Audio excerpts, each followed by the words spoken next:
And here in the room, it is simply my pleasure to invite you all to the launch of the Cambridge Forum on Corporate Climate Governance. And it's my great pleasure to have you here at the University of Pennsylvania Law School. I am delighted to be co-hosting with my editors who will introduce themselves for in connection with our journal, which is an open access journal sponsored by Cambridge University Press. My name is Lisa Fairfax. I am the Presidential Professor of Law at the University of Pennsylvania Carey Law School. I also serve as the co-director of its Institute for Law and Economics, which is essentially our business program here at Penn Carey. And my academic research focuses on corporate governance. So this is a perfect fit because I focus on the intersection of corporate governance and environmental and social issues. And so I am simply delighted to have you here, delighted to have this opportunity to share this journal with the world.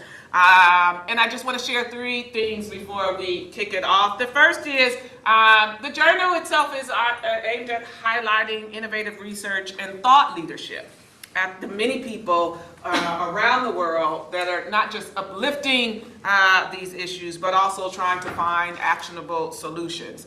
And particularly in this climate where it seems like we are experiencing headwinds, it is so important for us to all be sharing our innovation and our thoughts around the issues that impact not only business, but of course, society.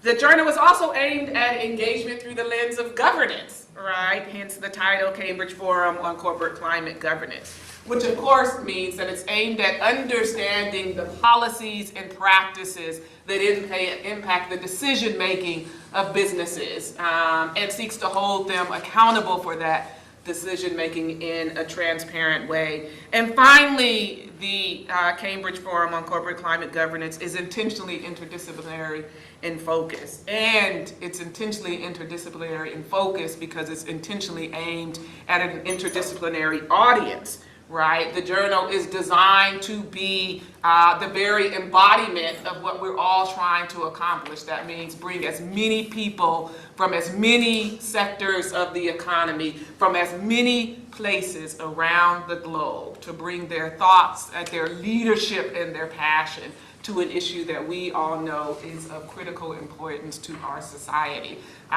So welcome to our endeavor. We are excited that you're here because that means that you're going to join us on this endeavor and you're going to bring some friends along next time. So very much appreciate that. I'm going to turn it over to our real fearless leader. There we go. Wonderful. Thank you, all of you. Enormous thanks to Lisa Fairfax and to you, Penn, and to Naoshi and the entire team here. It's a real privilege to be at the University of Pennsylvania and the Penn Carey Law School, which is preeminent in the globe. And I also want to thank Rebecca O'Rourke and her team at Cambridge University Press, who are managing the online session, but who have been instrumental in the formation of this journal. Thank my co-editors-in-chief who will introduce themselves in a moment. So you can see us right here. We have Lisa, Dan, Jane, and Sherlock. And also to my colleagues at the Center for Climate Engagement, where I work at Hughes Hall in the University of Cambridge. So that would be Kate Coughlin, who's the head of comms, and especially Claire who is managing editor of this journal and who has been on this journey with me in terms of creating it. So my enormous thanks, and I'm sorry she's not here in the room. But my deepest thanks go to all of you for attending, for engaging in this conversation, both here in the room and online. We have a significant number of people, and that tells me a lot about the state of corporate climate governance in a very interesting moment, I think. So I'm going to go through four things. I'm going to talk about why I set up this journal in this way, and why I chose each of the editors-in-chief, or I'm going to prompt them to talk about that, and then why this journal matters now, and then I've got four requests for the audience, okay, so listen out. So, as I've said, I'm at the Cambridge Center for Corporate Climate Governance, and my day job is to bring the best available evidence to bear on the substantial question of how corporations and their ecosystems can address climate change. I mean, this is enormously complicated. And one of the things that I do this, one of the ways in which I do this is to foster dialogues between academics globally, and that global emphasis is very important, and also global networks of lawyers, non-executive directors. We also engage with stock exchanges, banks, asset owners, asset managers, regulators, policymakers, NGOs. If you are involved in any way in this, we know who you are, so we bring you in. And we try to ensure that we bring a mix of people who are on the ground doing this and the people who are studying it. And frequently those two things cross. I think this is a very important dialogue. So this brings me to some of the principles of the journal and how this came about. So I started on this journey a couple of years ago, and one of the first things I did as a nerd is to do a systematic literature review to find out what is the state of corporate climate governance and its study. And I noticed that there was a bit of a gap in the market. There was no single journal that was looking at corporate governance and climate change. And so I mentioned this to my boss at the time, who's not an academic, and she didn't let that go. In about 6 months after that, she said, "Oh, well, maybe we should start a journal." So Claire and I were introduced to Rebecca O'Rourke at Cambridge University Press. She's absolutely magnificent, and we started talking about what we thought this journal could be. And we had a fairly good idea. It's close to our initial conception. But there was a lot of helpful back and forth, and as you know, peer review. We arrived at this journal, but I'm glad to say that some of the principles that I thought were very important in setting up this journal have remained from the outset. So some of the details have changed, some of the formulation has changed, and also the editors-in-chief have helped to shape this in its finality. But one of the first things that I thought was important was that this is open access. This is a principle from all my academic career. I mean, nobody's going to address climate change from behind a firewall, okay? So I think that open availability of information is something that we especially need to do now, in a time at which climate change itself, as a concept, as a phrase even, is being suppressed in certain parts of the world. Second, and Lisa has mentioned this as being interdisciplinary. Interdisciplinary, multidisciplinary, transdisciplinary, we could go back and forth, yes, cross-disciplinary. I thought that this was extremely important because of the nature of the subject. This issue of corporate governance exists within business, finance, law, policy, and more things besides, but we really need conversations between all of these subject areas, which is rare and it's difficult.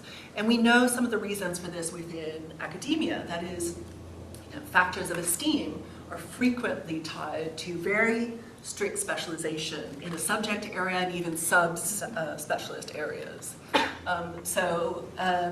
That's a challenge, I think, for the journal, but I think it's also an opportunity.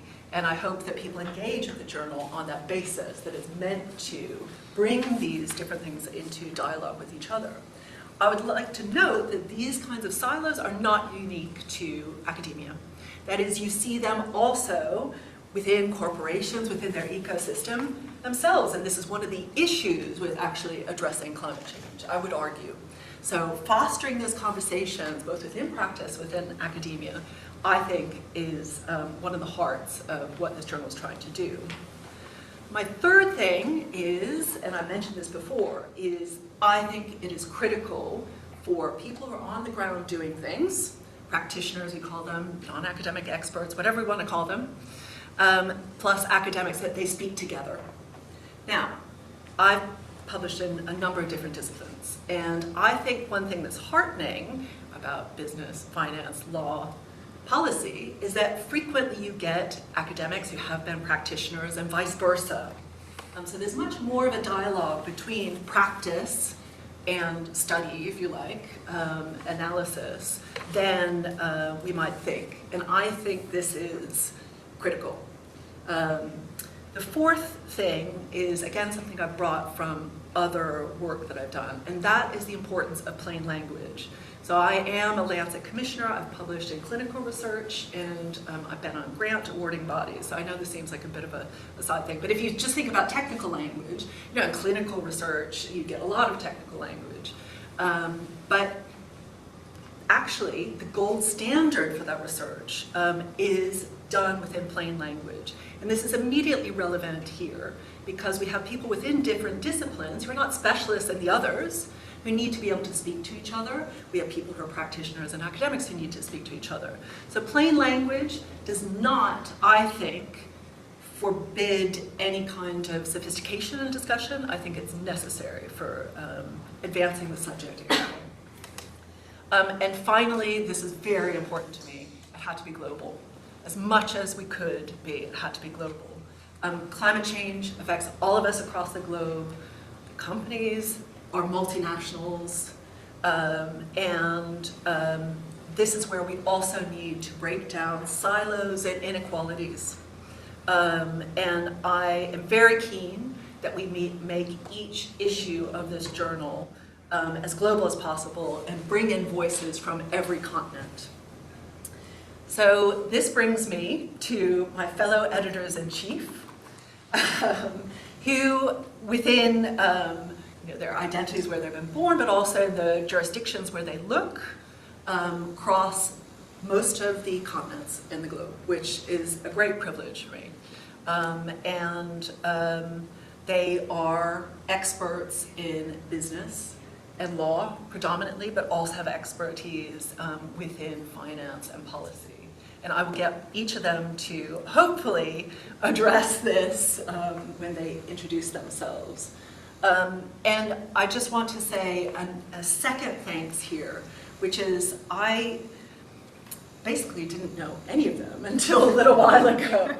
And they have each trusted me, in some cases with a cold call. So I've read their works over years, and I am extremely privileged to have their expertise alongside me. I'm a complete neophyte when it comes to this. So I'm deeply, deeply honored. And now I want to turn to why I believe this journal matters now. First of all, personally, I'm a mother to 5, grandmother to 5. You know, if we don't address this question, you know, we are all affected by this, okay? And beyond our own lifetimes. Because we're sitting here in America, I'm American, I just want to say that climate change is real. It is happening. And, the patriotic and sane American, I just want to reassert that. But I think beyond that, if I look at the scope of the journal, one challenge I think we have is that 36 companies account for half of global emissions. Now the nature of those companies we can discuss, et cetera, et cetera. 57 companies account for 80% of global emissions. And governance is one of the ways in which companies will address this. So we have, I think, a very clear mandate within this journal, a clear opportunity. Now, this is when I turn to the announcements and requests to you. We have the upcoming inaugural issue in the first quarter of next year, which we're very much looking forward to sharing with all of you. We also have an upcoming finance issue in the second quarter of next year, and so we're extremely excited that not only do we have the first, but we have the second en route. And we are always very keen for people to submit proposals to be guest editors of issues. So we are editing the first inaugural issue, but there are another set of academics and practitioners who are guest editing the second issue. So come to us with ideas, please. We'd be absolutely thrilled. We are also soliciting standalone papers for our new state-of-the-art section. So we can publish entire issues, but we can also look at interim publications of individual submissions. So I think that is all of the announcements now. So I wonder if I can now turn back to Lisa, which seems a bit selfish up here, but thank you very much. Thank you. It's so amazing to hear your initial concept. It's just totally true. I feel like all of the things you said are the reasons why for me. So this is great. At least we are aligned. That would be bad if we weren't. We can have a debate. No, on the core principles, I think we have to have a core vision even as we think through how to actualize that vision. So I'll tell you my why, and that will include a little bit of myself. Why do I think this journal is so important now? And absolutely, the cross-disciplinary, interdisciplinary, girls, all the key words, intersectionality, all of that for me is hugely critical. And if you know anything about me, my work, you should appreciate that one area that I write a lot on is on diversity and board diversity. And I just want to know that that's not just a catchphrase for me, that is a thing to live by, especially when I think about governance. And why do I say that? Because there's great risk in the lack of diversity. There's great risk in terms of blind spots, in terms of polarization, in terms of not getting all of those information sources, right? And what we're trying to do is to knock down those risks and knock down the silos, everybody in their bubbles. I didn't realize anybody thought that. But perhaps more importantly, there's lots of people doing great work in this area. And we bump across people all the time. It's like, wow, you're doing that? And what? How's that? And that is an information source and a perspective and a thought leader that you don't have if you don't break down those silos. And that's true both at the level of the academics and thinking, whoever is thinking, but also in terms of doing. And you see those silos in the corporation as well, right? The tech folks not even talking to the employment people, not talking to the finance people, not talking to the board, not talking to, and it's why we have oftentimes so many disasters, right? Because in fact, we had no idea that's what HR was doing, right? That doesn't work in the corporate sphere, in the broader business landscape, and it doesn't work to solving the biggest problems, not only because there's risk and blind spots, but let me highlight because there's tremendous business benefits and opportunities to diversity, to getting everybody in the room and talking about what they see from their lens and their understanding of the world. We know you get the best solutions, right, the best thinking when you get more people thinking around this, and so that breaking down of silos, and importantly that diversity of thought and of leadership is really my why. The second is, you heard on the governance, I consider myself a governance expert. I write in the area of corporate governance, but I've also done governance in other ways. I've been on boards of both for-profit companies and nonprofit companies. I've been chair of the Nom and Gov committee, which I think is the ultimate in governance. I've been a board of governor on the Financial Industry Regulatory Authority, otherwise known as FINRA here in the U.S. I've been on an investor advisory committee at the U.S. Securities and Exchange Commission in there, right? So I do governance, both at the academic and thought leadership level, but also at the practical level, and I appreciate its importance for understanding, right, how decisions are made, how we impact corporate power, right, and how we hold corporations accountable for their decisions and the power that they exercise. I have an article called The OG. Stands for the original governance. That's what it stands for. Because my belief is everything revolves around governance. You could have environmental policies that are awesome, but if you don't have the governance structure to make sure they get implemented, to understand their performance and their monitoring, then it's all just a waste of time and smoke and mirrors. So yes, the governance is particularly appealing to me. The joint effort, right? You heard about, like, every conference I put on, everything I try to engage around, always tries to do the academic and the practitioner together. Like, actually, that's me. Yeah. Because I think you can't really, I think two things. thought leadership is really important. You need people who are thinking deeply about issues. That kind of normative frame about how should we be thinking about and seeing these issues, right? It's extremely important. And it doesn't work if it's not anchored to real world. Right?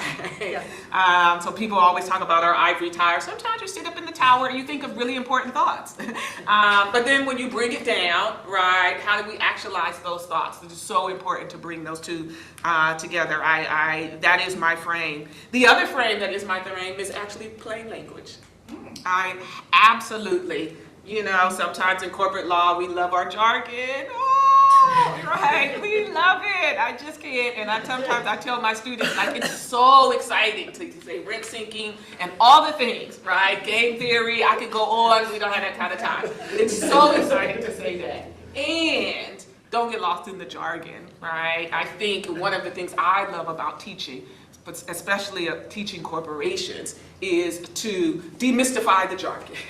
What are we really talking about? Because if the point is to get people to understand what we're talking about, sometimes we got to come down from our jargon and the conversations we think we're having up here and bring it down to a level that is understandable for everyone. And that's not taking it out of its sophistication, right? But that is actually, you are most sophisticated when you're able to tell all of the audiences what it is that you're talking about so you can get their help. And then the final thing is equity. My scholarship, I'm an equity. I didn't say the obvious. Climate. Yes, climate change is real. I know you want to pretend that it's not raining and your house is not literally falling into the ocean and you can't get to work because it's too hot or too cold, and I know you want to call it weather. But we here who understand the science call it climate. Yes, the nature and frequency of these weather-related incidents are getting more severe in the U.S. and everywhere. And they're getting more severe in the very regions of the country where people are trying to pretend like they don't see the rain falling from the sky, right? That they don't see the snow, that they don't realize, wow, I'm in Minnesota and it's like 85 degrees when 5 years ago it was like 20. So come on, people, right? Let's just not try to deny what is right in front of our faces for whatever reasons you're trying to do, and then ask us for insurance and money for that. All right, that's another point. And it is important to realize that the climate and weather-related disasters that we are experiencing in the U.S. and around the world are creating winners and losers. They are not hitting all communities and not all people in the same way at the same time. So bringing into the conversation the fact that there are people that know that climate change exists because they have been experiencing its fallout for a long time. It's just coming to us. Right? In our homes on the hills. Right? It's just coming to us. But others have experienced that, and we need to recognize that and how to deal with that equity as we deal with the larger problem. So I am happy to be here. I think the fierce urgency of now is now, and that is the why, and I am so aligned with everything this journal is about, and literally it's true, I just met these people face to face, but now I feel like they're like my family members, and we're about to do this thing. Fantastic. Dan, I'm going to turn to you now, please. Thank you. I just have to start, of course, thanking Lisa, UPenn for hosting us, and Ellie for leading us up. But who could not accept a cold call from Ellie? It's wonderful. You've been warned. And Cambridge University Press is just a terrific organization. And I guess for me, it's interesting. I had a bunch of stuff written out, but maybe I go off script. I even have PowerPoint slides I will bore you with. I'm Mr. Preparation, but if I think, I'm the Young Peng Hao Professor of Law at Singapore Management University, and I direct the Center for Commercial Law in Asia. I've been at SMU for about 4 years, and I was at NUS, the other law school in Singapore, for about 15 years, and I directed the Center for Asian Legal Studies at NUS, and also the E.W. Barker Center for Corporate Law. And I I have this slide. I think this slide is a useful slide. I always put it up when I come to the US or anywhere outside of Asia, actually. And it may be a very obvious point, right? But, you know, as it says on the slide, right, there are more people living inside this circle than outside it. And it's just so, I guess, frustrating. Here's maybe where I'll go off script, that I actually have to do what I do. Why I'm here, I guess from a personal basis, when I was 20, I lived in a Japanese rural village off of the main islands of Japan. So I've taught at Chulalongkorn University in Bangkok, and when Myanmar opened up, I worked for the Soros Foundation. I actually had an interesting meeting with George Soros in Yangon about rewriting the Companies Act in Myanmar. I've done similar work in Mongolia, Seoul National University. I have family in Seoul. It's a very personal mission to me that, and I say this because the journal's in English, obviously. And there's, just in Asia, there's 2,200 languages spoken in Asia. And oftentimes we have these massive debates in the leading English language literature. And it is as if sometimes this 60% of the world's population with 55% of the listed companies in the world that has been responsible for over half of the growth in the world post-World War II is not there. I wrote this article in plain language. I thought nobody would read it. I was shocked. I thought my friends were playing a joke on me a few years ago. The European Corporate Governance Institute has an award for the best paper every year. And the title was admittedly a bit provocative. It was "No Need for Asia to be Woke." I wanted people who thought I was using a Trumpism to pick up the paper and read it. And then they start reading it and they get sad because it doesn't deliver maybe what they were expecting. And it was about how it was pitched as a new idea that corporations should do more than address shareholder value. And that people like Larry Fink had come up with a brand new idea that's going to be debated vigorously. And of course there's reasonable, on both sides of it, there's a vigorous debate. But this has been going on in Asia for decades and decades. Asia doesn't need to be woken up to the fact that you need to have companies that do more than maximize shareholder value. Sometimes it's a disaster. Sometimes it's ended terribly. But sometimes there are enormous successes. And just to ignore half of the world's population that has been discussing this for decades, and so tomorrow here, and again, this is entirely off script, I didn't think I would be talking about it, but I'm going to be talking with a professor here, a terrific professor, on SB 21. And I'm shocked that I'm speaking about this, but it's because Asia's been dealing with big shareholders and how they deal with independent directors, and I have a book on independent directors in Asia. Now Delaware is waking up to the fact, yeah, we have to deal with these big controllers, right? And so it's this fresh perspective. So it's just a plea that Asia has to be included. But I'm very scared about this. Because including Asia is so difficult. What is Asia? Geographers disagree about what Asia is even. 45 to 52 jurisdictions. We can't even agree on the jurisdictions. 2,200 languages, as I said. Am I going to provide an Asian, this white kid from Winnipeg, Manitoba, am I going to provide the Asian perspective? You know, so yes, it's critical that we reach out. So I've had book projects on different derivative actions, independent directives, shareholders, I always focused on Asia. But one thing I'm emphatic about and passionate about is getting local people from local jurisdictions. Yes, I can live in Japan, I can speak Japanese, I can do these things. But my perspective is not going to be the same as somebody who grew up in Japan.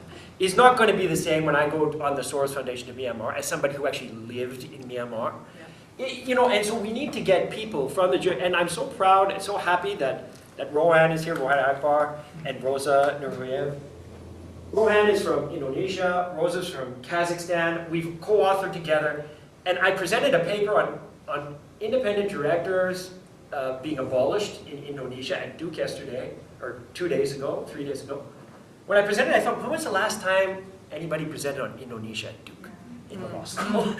And I was so happy because I didn't do most of the work. It was Rohan and my other co-author, Nathaniel Manginson, and they did Bahasa Indonesian interviews, okay, to get the on-the-ground knowledge, then to bring that and to make it relevant, okay, about how this is going to work. So I will fail in this mission for sure, but I will try really hard to try to pull in people. You know, Rosa is, in my mind, I don't want to embarrass either of you, but you know, the best in Indonesia. Indonesia has 280 million people. You take the UK, Germany, Italy, and France, and you add them all up and they have 1 million less people than Indonesia. Okay? You're talking about climate.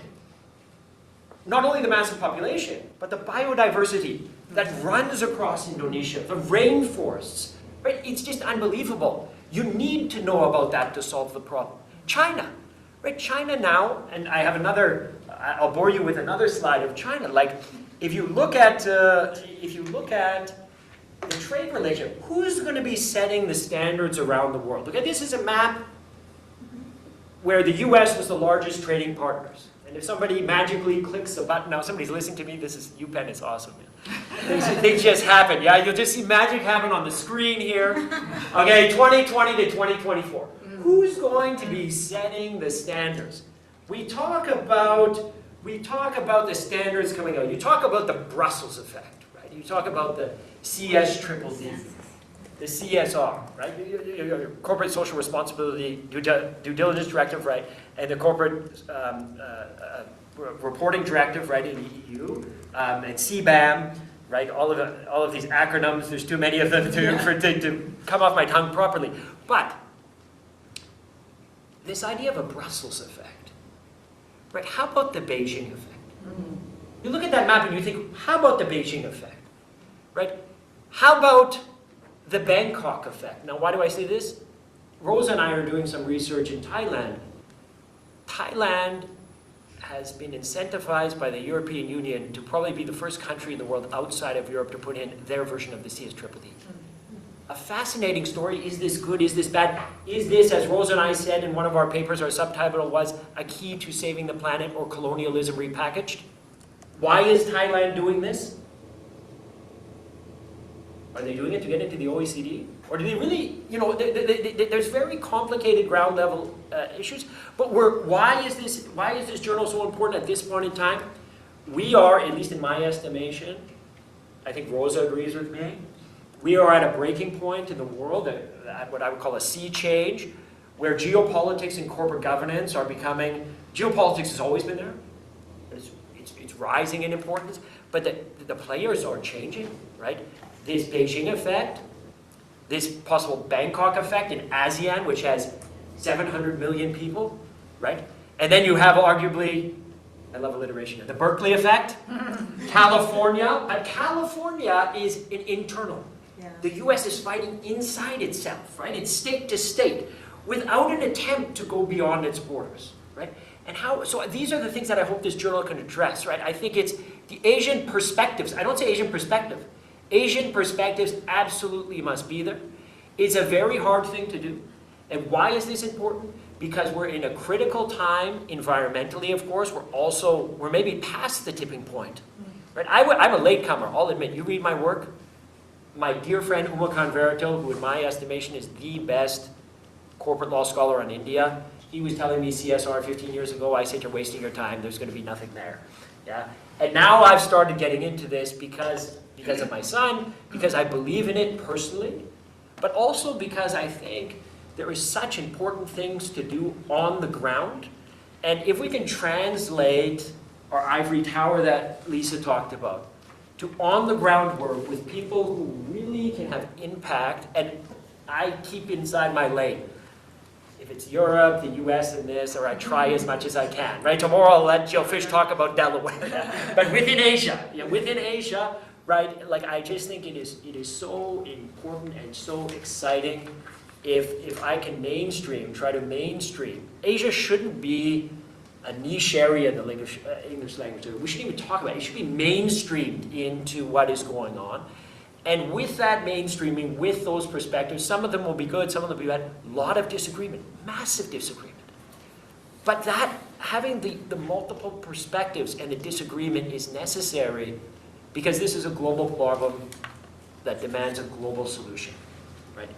And that's why I'm just hugely honored and hugely enthusiastic about this, and hugely thankful to Rosa and Rohan for making an enormously long trip here, because this is the type of sort of on the ground knowledge that is necessary to try to not always get things right, but just to approach rightness.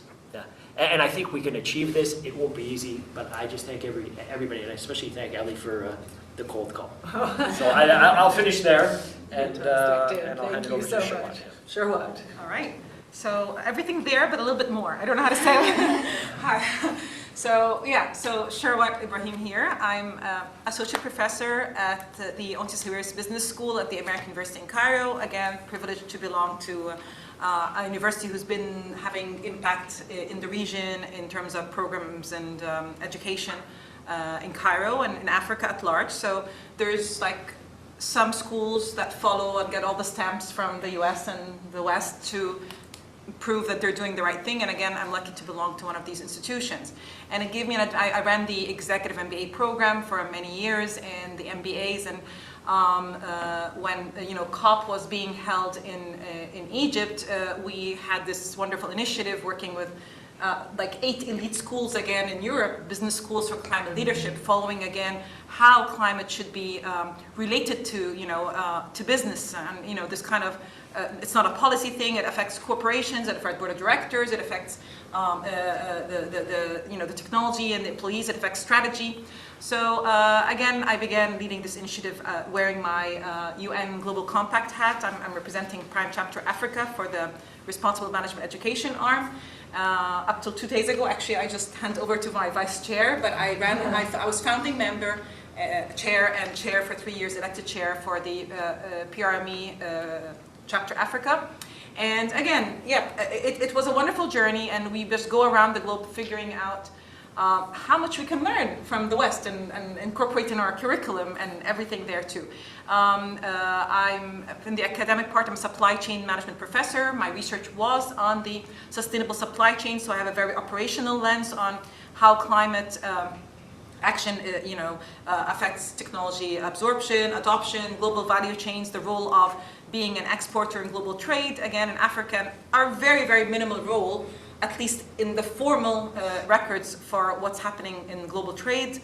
Again, Journal of Supply Chain Management, Regional Editor of Africa. I checked the boxes, right? So I played the game. I am complicit in this very green colonialism of, what you call it, like, of curriculum, of, playing the game from within, joining these acronym associations or everything that represents, and guilty. But again, with the same narratives that what works wherever in the world is definitely completely different than what we have. I think our numbers, if we, at least for the journal I represent, which is Journal of Supply Chain Management, a very elite journal again, I think 1% of what we have in terms of submissions is again on African focus. We're changing it, we're assigned the role to spread the word. So it even dwindles down when you come to Africa. And I'm going to show off our 1.4 billion. It's a continent with such diversity. 1,300 languages. So we got our own, you can zone in our area with population. Redo the bubble. I'm from Cairo, like the city. At a point of time, you're walking in the street with like 20 million people shoulder to shoulder, right? So yeah, you go those, and we have the countries. And I actually worked in a policy school for a year talking about Africa again, and it was very enlightening to see how policy in the US, you're right, and business have this interlinks together, and board of directors, all this formality, but you just go to Africa, and I think, especially within the executive MBA, these are family businesses who kind of rule and guide how things work in these countries, are very disconnected with policy and advocacy. There's so much lack of capacity building there. Everyone's trying to do their best in terms of homegrown CSR, paying back, even the culture, the traditions, the religions in these, across the continent, it's all about helping each other. But again, we play a completely different game on the ground. But if you want to get published in the top journals again, and the academic ones, especially on the practitioners one, and I've been Academy of Management 10 years, I'm on the board of Africa Academy of Management again, I'm the chair of the conference running for the coming 2 sessions. So I read what's written, and it's always trying to fit in those molds that are given to us, right? And I get it because, again, complicit to the maximum how I got so far, right? But again, what do you do and how do you change from within?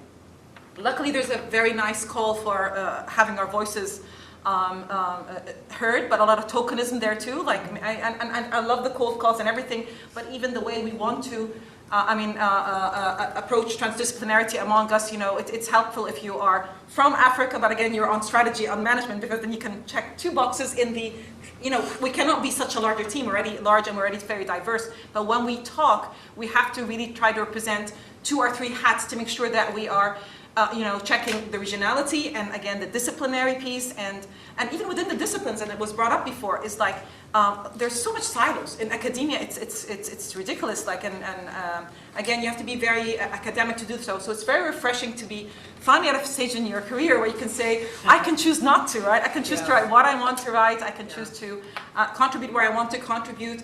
This whole practitioner piece, again, is not how I was trained to write. I'm writing for theory and to get published in that top tier. But again, it's very refreshing to basically put up a call in our inaugural issue, and I had my thoughts on how development finance, supply chain finance reaches African private sector, right? So it was again delivered, and presented at the academy.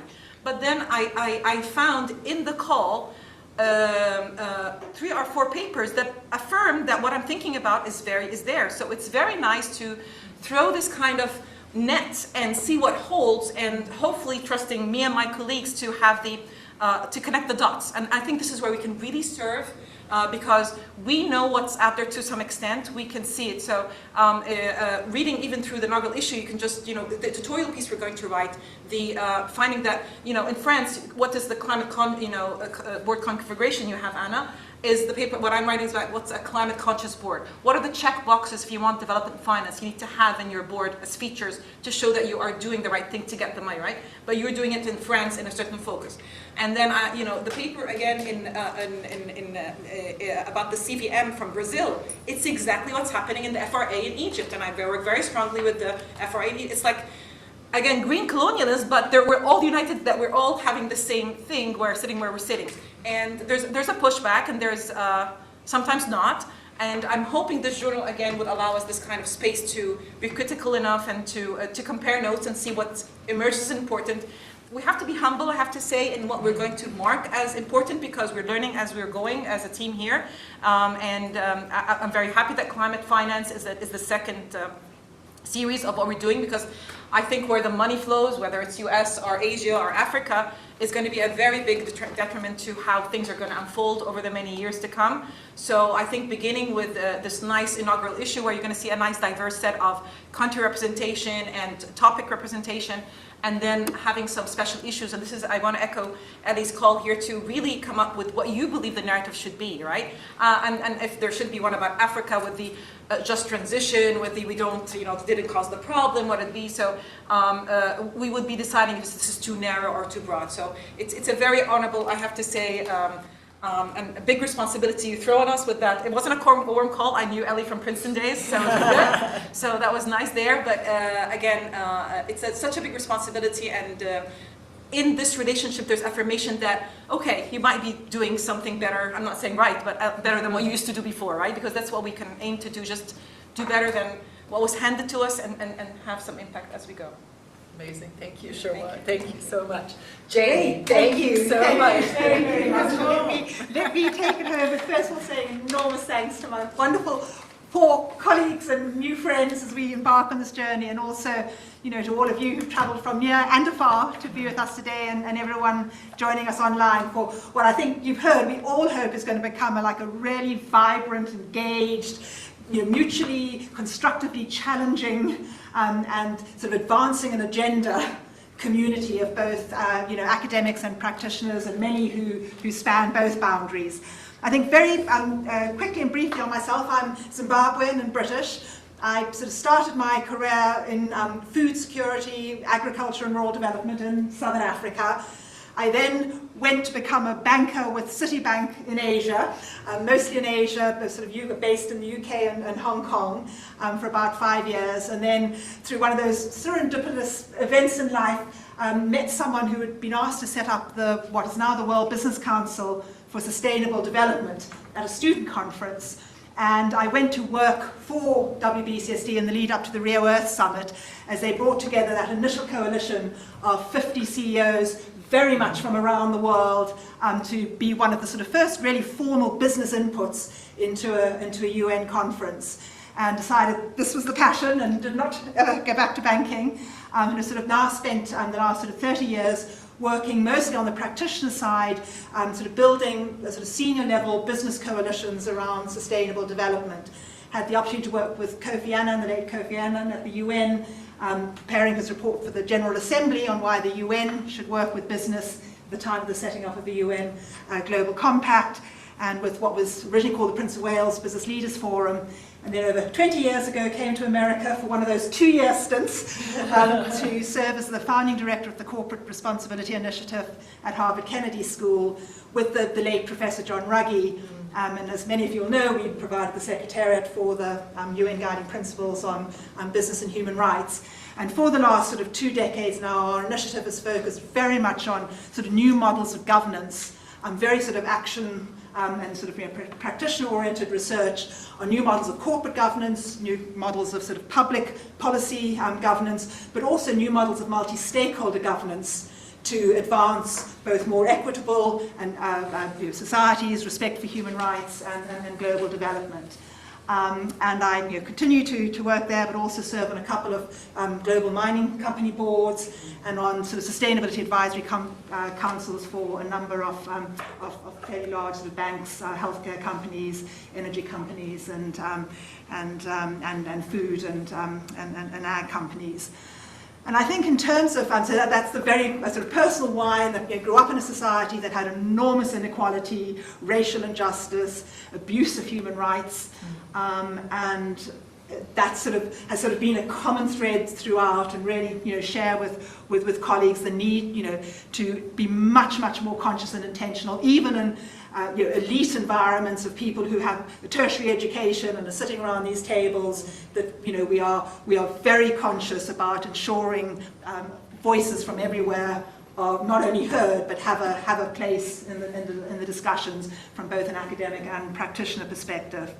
I think sort of wearing my corporate board hat, I think there's sort of 3 areas where I'm particularly excited about what we can achieve with this journal in terms of what board directors and executive leadership teams are looking for when it comes to getting your evidence-based, rigorous insights, but in plain language, and your thought leadership and your potentially guidance. And I think the first, very obviously, is, as a board director, I think even the companies that are leading in this area, there's that ongoing need to continue to strengthen sort of board oversight and executive oversight of climate risks and climate strategy. And on the climate risk side, that sort of approach to double materiality that our European colleagues, but I think people from the global majority, and I prefer the term global majority to the global south, I think can absolutely relate to, that it's not only the risks to the business, the operational risks, the physical risks, the regulatory risks, the finance risks, the strategy risks to the business, but also the risks and the impacts of the business on climate, both from a an emissions and an adaptation perspective, and the sort of broader nature agenda, the risks to people and planet caused by companies' business models, value chains, etc. So that role of boards in sort of providing stronger and more effective oversight on climate risk, both to the company and to planet and people, increasingly climate as a value creation potential and a competitive dynamic and competitive challenge to companies. And then obviously, in addition to sort of understanding the risk management aspects and the value creation aspects, what should boards be doing better in terms of ensuring that their business not only recognizes the risks and value creation opportunities and competitive threats, but also has a really rigorous strategy in place and has a climate action plan, a climate strategy that includes but goes beyond setting targets, looks at both the mitigation and the adaptation agenda. What do really comprehensive corporate climate strategies look like, and how can boards oversee that? And then obviously linked to that, how do those climate action strategies link to corporate strategy, corporate purpose, capital allocation frameworks, enterprise risk management frameworks? And to go back to what Lisa, you were saying about the silos within companies, how do we overcome those silos so that we can have much more alignment between those different approaches? So I think that's the sort of the first area where I think boards, even the leading boards, are still looking at, what are best practices both on a sector basis, a geographic basis, a jurisdictional basis, on sort of climate governance oversight at the board level. But I think the second area which we're really excited about exploring, and my colleagues have all touched on it, is what I would call the nexus issues. Mm-hmm. How are boards addressing not only the climate energy nexus, but other nexus issues? And I think there's sort of three main nexus issues that I really hope we can explore, and which a number of you already work on.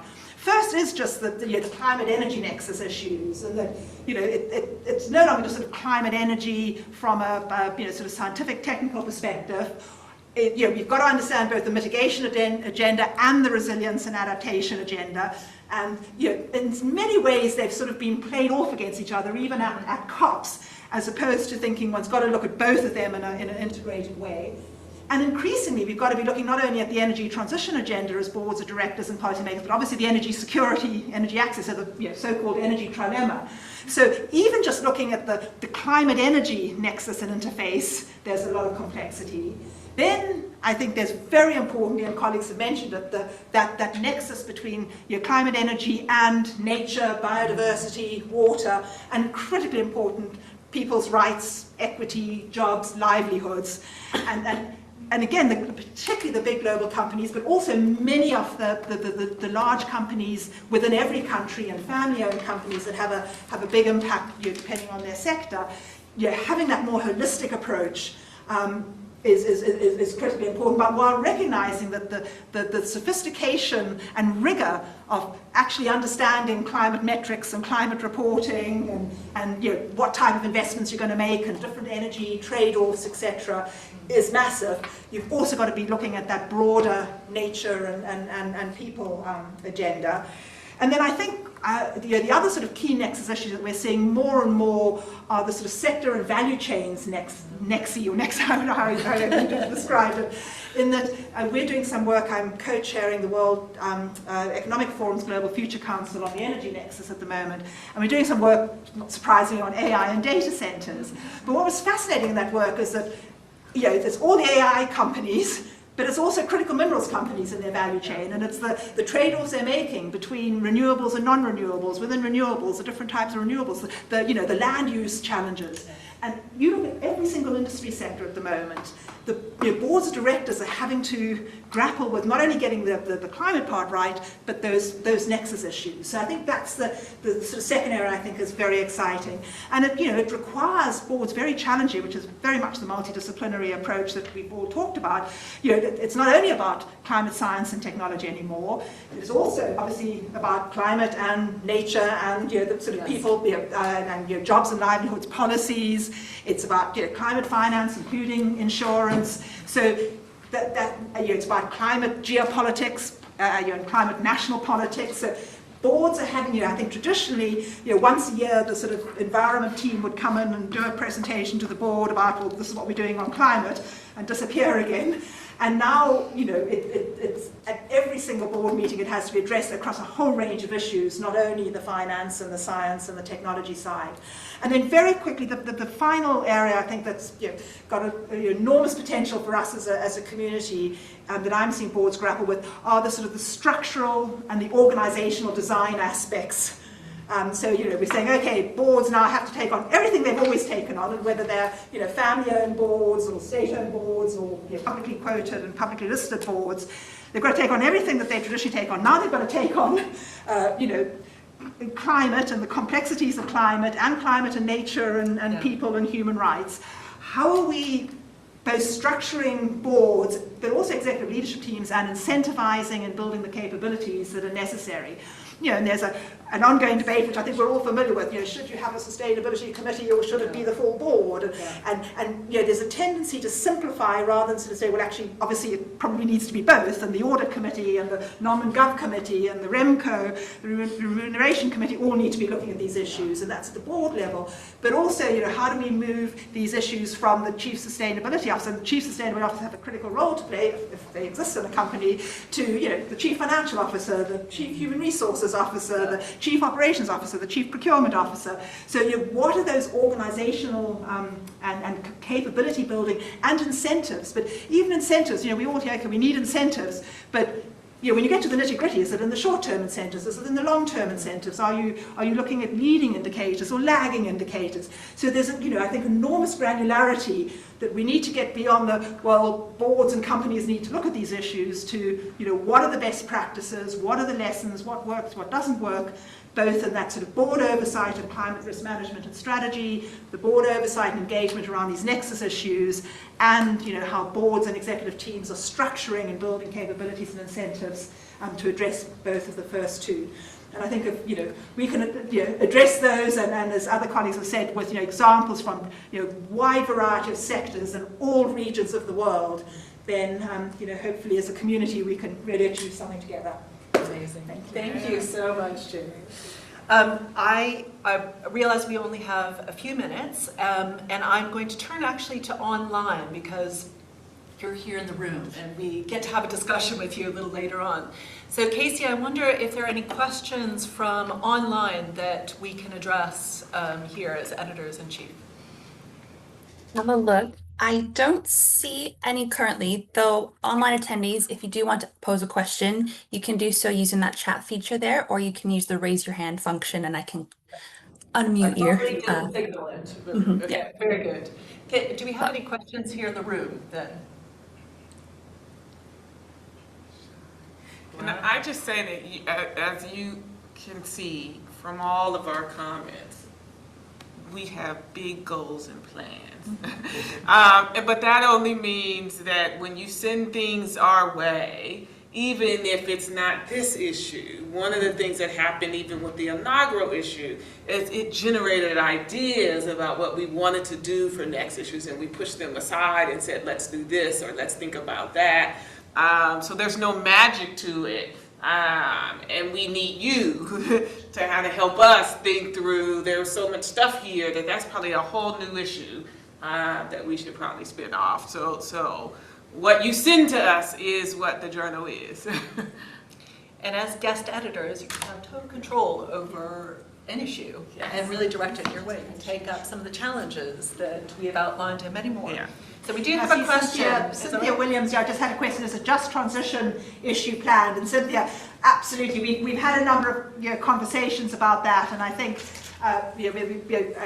probably framing it as just transition, will be an important way to go, and sort of seeing how companies are much more explicitly integrating both respect for rights, livelihoods, jobs, and sort of just transition strategies and risks into their climate strategies. So I don't know if Lisa, you might want to comment on that. Lisa's been a real champion for making sure we get that on the table, and I think it's really important. And thank you, Cynthia, for all your leadership and the work you're doing on climate finance. Yeah. And I would, we're trying to balance a lot of things in every issue, and I think that's what's so great about diversity and having all these perspectives. So even when we think about finance, we're trying to think about, okay, what are the different ways in which we want to showcase? And what I loved about this group is when we were talking about even the inaugural issue and the corporate governance. And we kept saying that we're going to do an equity piece, and then we paused and said, we have to put that in the inaugural issue. Because we have to, in every issue, be intentional about the ways in which we're trying to address the many. So we might not get it right, but each issue will have a balance, and I think we'll use the introduction to talk about what are the things we wrestled with about what's in here and what's not in here, and what will kind of be for some next iteration or a standalone. That's a continuing conversation. And just to touch on a point that I guess Lisa brought up was sort of a plea to get engaged with the journal. I I guess maybe about 10 years ago with Cambridge University Press, I relaunched the Asian Journal of Comparative Law with CUP. And it does take a small army of people to make these journals, if they're going to reach a high quality, run properly. Not just in the contribution, but also in the peer review, in coming out with ideas. So yeah, you know, part of this event is also just to reach out, both on an informational level, but now putting on more of my sort of nitty-gritty technical hat of how you're going to execute this, right? You know, it's very important that you and your networks, I'm sure we will be begging and pleading to get high-quality people, not involved in just submission, but in review, in idea generation, yes. Right? And that is a key aspect to making this something that rises to the level. Of course, we want it to be in plain language, and we want it to cover as many things as possible, but it also needs to reach a level of quality that it is listened to, right? And I think that is a critical goal that we have to achieve. And the practitioner element is I think, an amazing aspect. Not just, it's not a one-way mission, I think, but a two-way. Because yes, we want it to be read by practitioners, but the amount we learn by practitioners, when Jane was talking, I was thinking of a paper I saw at Duke on board overload. Yeah. And it's like, you know, if we had talked to the, like when I saw the paper, I was like, oh, this is an amazing idea, it's brand new. And it was an amazing idea by an amazing scholar, Roy Shapiro, but probably this is something, if you talked to a practitioner years ago, they would be talking and screaming about this. And so it's like, wow, you know, it's a wonderful learning opportunity, I think. It's a two-way street. We are getting out of the ivory tower to translate this into, hopefully, on-the-ground impact. But I think the practitioners are going to have upstream impact in their short pieces, where they spark our academic minds to say, wow, we have a new research agenda. And you know, I think that is a super exciting part of this project, at least for me. And a new, fuller understanding. There's also the piece of data. In the inaugural issue, we had a couple of nice submissions that built on existing data sets where you wouldn't actually cut them that way if you were targeting a very theoretical paper, but you're kind of, again, so the rigor of the methodologies, again, are kind of acceptable for some kind of different standards than an academic paper. So not just the audience and the writing and the regular English, but also the methodologies. Again, we're very open to what kind of substance you have, and it's the qualitative versus quantitative. So again, very encouraging to submit whatever version you think supports your point, but there has to be that kind of substance, of course, for it to still fit in the paper. And we have to worry, and we want to talk about this maybe later, about the peer reviews and how we're going to, even when we send out the invitation to our peer reviews, how we guide them around this area, because we're learning as we're going ourselves here too. So yeah. Absolutely. There seems to be a bunch of things. We've gone 3 minutes over time, and I've seen some amazing questions. I just want to say that Rebecca O'Rourke has said that she can receive some emails, but we are also, I think, publicly available and known, and we would welcome questions and hope also to respond to some of them after this. So thank you, everyone who's online, for sorry. Can they save the questions? I'm sure they'll Yes, the questions will be saved. So I want to thank everybody who's online for spending the time with us. And we very, very much look forward to continuing the conversation with all kinds of parts. Hi, Sonia. Thank you so much. That's been wonderful.